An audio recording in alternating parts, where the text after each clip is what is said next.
তো পাড়া থেকে তো বাচ্চাকে নিয়ে এসে তো বসিয়ে পড়লাম, মানে গা হাত ধুইয়ে ওকে খাইয়ে দিই।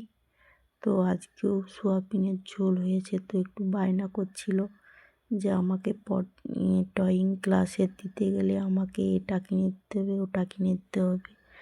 তো ক্যামেরা করছি তাই দেখে একটু মজা করলো। তাকে ঘুম করে দিয়ে এসে এবার আমি খাবো, কেননা তাকে খাইয়ে ঘুম করে তাড়াতাড়ি ঘুমিয়ে পড়বে।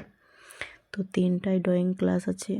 তো আমি আর কি করব, নিজের মতো একটু তেল কম খাচ্ছি।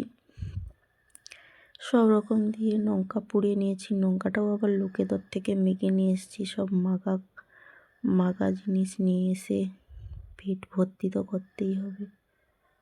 তো এখানে পেঁয়াজ লঙ্কা নুন দিয়ে চটকিয়ে নিচ্ছি, চটকি করে নিয়ে এই সোয়াবিন দিয়ে খেয়ে নেব।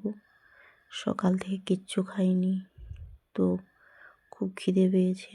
তো আমি এখন খেতে থাকি, তোমরা এখন ভিডিও দেখতে থাকো। সবাই ভালো থেকো, আবার রাত্রের ভিডিও আসছে। ধন্যবাদ সবাইকে, ভালো থাকবে।